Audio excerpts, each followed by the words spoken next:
Let's face it, when hooking up to road tractors with low ground clearance, performing a double pick is dangerous and has caused injuries and even death.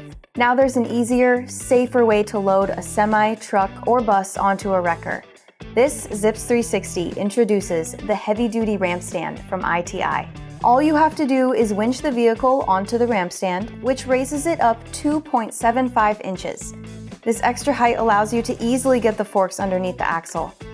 Although it's not the preferred method, you can drive the vehicle onto the ramp stand, preferably with a spotter. Additionally, this can be used to hold the wheels in place while you work. Thanks to the curved platform design, the wheel is securely cradled in place to prevent instability during the lifting and blocking process. Made of heavy-duty recycled plastic, it's stronger than wood and can easily withstand the weight of most vehicles, and accommodates different wheel sizes and shapes to give you a bit of convenience, making this a sturdy and environmentally friendly option.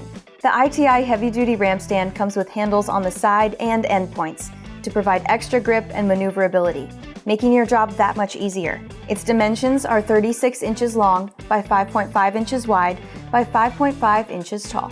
Why take the risk when the ITI heavy-duty ramp stand can safely lift a vehicle up? Trust that this will save operators' lives, and order today by shopping towing accessories on zips.com.